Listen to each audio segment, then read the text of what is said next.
Hello, this is Allison Kazmarek, and I'm really excited to show you this new program that was created for a 5th grade teacher.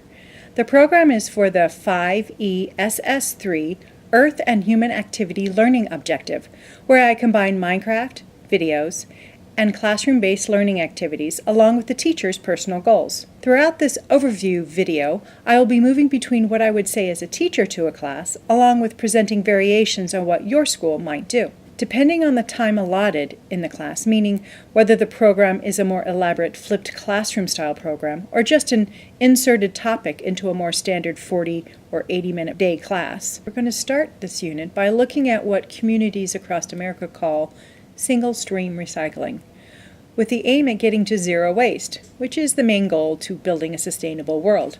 Single stream allows us to place all items that can be recycled into one trash can for pickup, and sorting is done at the plant versus at home. Here are just some of the ads created to inform communities what is included and not included in single stream recycling. The items that go into the landfill will make up the majority of this program's focus.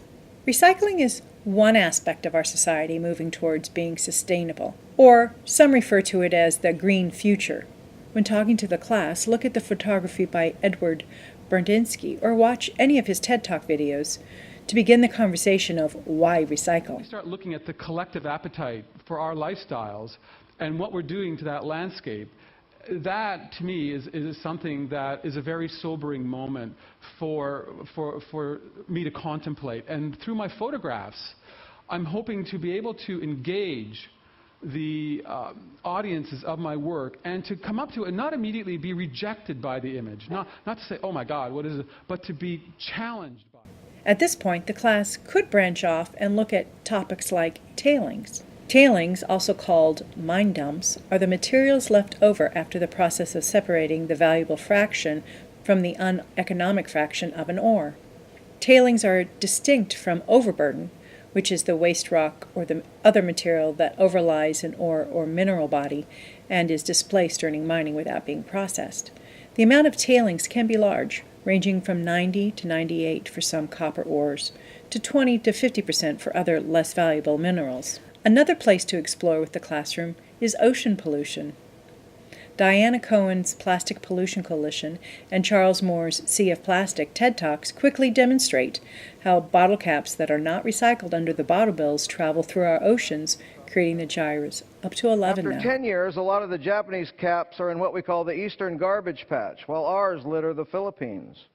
After 20 years, we see emerging the debris accumulation zone of the North Pacific Gyre. It so happens that millions of albatross nesting on Kure and Midway atolls in the Northwest Hawaiian Islands National Monument forage here and scavenge whatever they can find for regurgitation to their chicks. A 4-month-old Laysan albatross chick died with this in its stomach.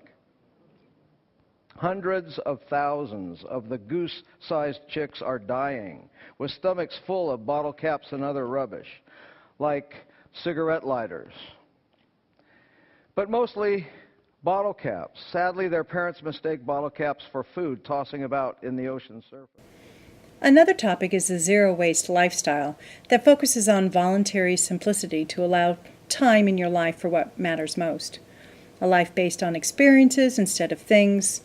Experiences that can occur in part in Minecraft adventures and exploration. Life based on being instead of having, and if you're craving having a lot, you can always step into Minecraft and craft, mine, build, and collect it, all by digital collecting. Laura Singer says it nicely from her TED Talks. This is all of the trash that I've produced in the past 3 years.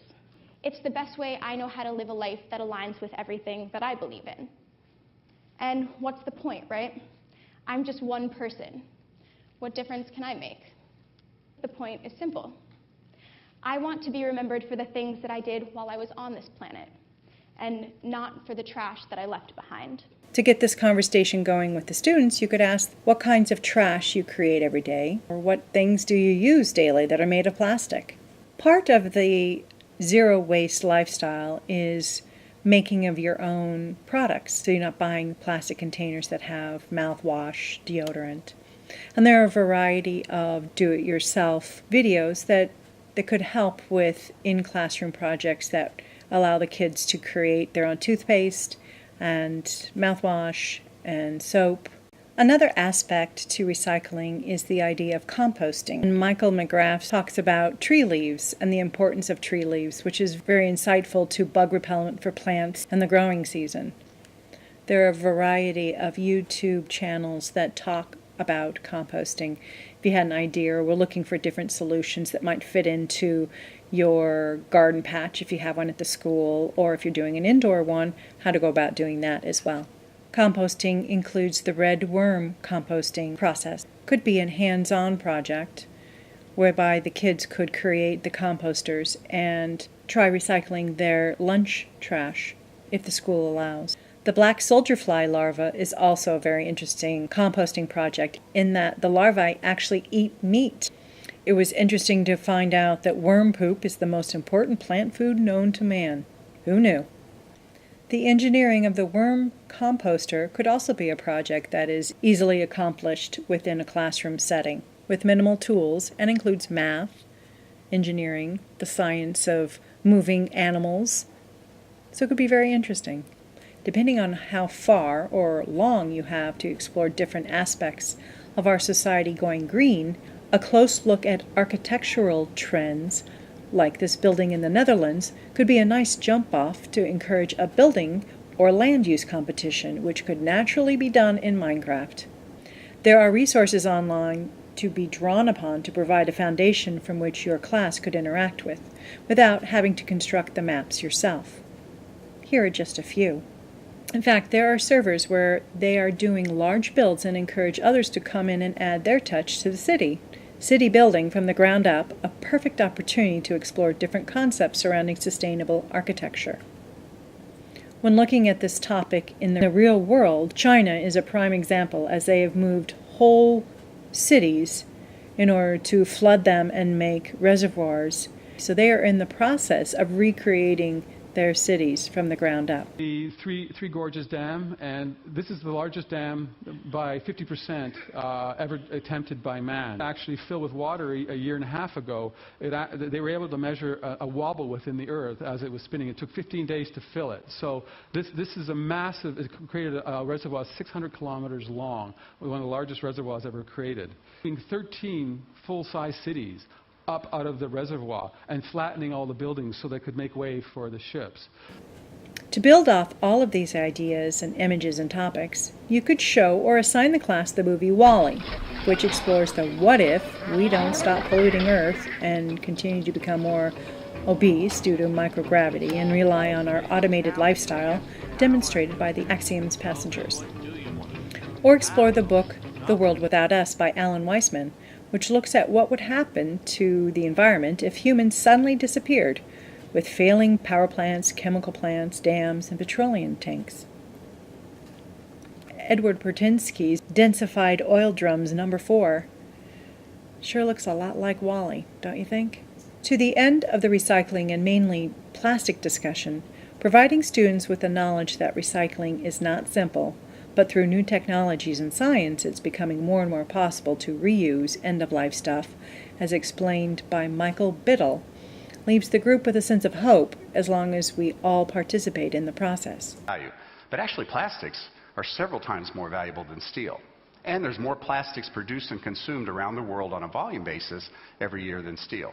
So why is such a plentiful and valuable material not recovered at anywhere near the rate of a less valuable material? Well, it's predominantly because metals are very easy to recycle from other materials and from one another. They have very different densities, they have different electrical and magnetic properties, and they even have different colors. So it's very easy for either humans or machines to separate these metals from one another and from other materials. Plastics have overlapping densities over a very narrow range. They have either identical or very similar electrical and magnetic properties. And any plastic can be any color, as you probably well know. We eventually broke the code. This is the last frontier of recycling. It's the last major material to be recovered at any significant amount on the Earth, and we finally figured out how to do it. And in the process, we started recreating how the plastics industry makes plastics. The traditional way to make plastics is with oil or petrochemicals. You break down the molecules, you recombine them in very specific ways to make all the wonderful plastics that we enjoy each and every day. We said there's got to be a more sustainable way to make plastics, and not just sustainable from an environmental standpoint, sustainable from an economic standpoint as well. Well, a good place to start is with waste. It certainly doesn't cost as much as oil, and it's plentiful, as I hope that you've been able to see from the photographs. And because we're not breaking down the plastic into molecules and recombining them, we're using a mining approach to extract the materials. We have significantly lower capital costs in our plant and equipment. We have enormous energy savings. I don't know how many other projects on the planet right now can save 80 to 90% of the energy compared to making something the traditional way. And instead of plopping down several $100 million to build a chemical plant that will only make one type of plastic for its entire life, our plants can make any type of plastic we feed them. And we make a drop-in replacement for that plastic that's made from petrochemicals. Our customers get to enjoy huge CO2 savings, they get to close the loop with their products, and they get to make more sustainable products. The same material that you would get from oil. And today, we're producing it from your old stuff. And it's going right back in to your new stuff. There are many programs that a teacher might select to explore with their students the human impact on Earth. Many of them nicely lend themselves to a custom Minecraft activity that provides deeper insight into the details, or hands-on. You can even recombine the two. It's really up to the teacher and the school and what your desired end goals are. Well, thanks for watching. I hope you like the ideas presented here. If you'd like to continue the conversation, please feel free to reach out. Love to hear from you. You can do it down below or through the email. Have a great day, and thanks for watching.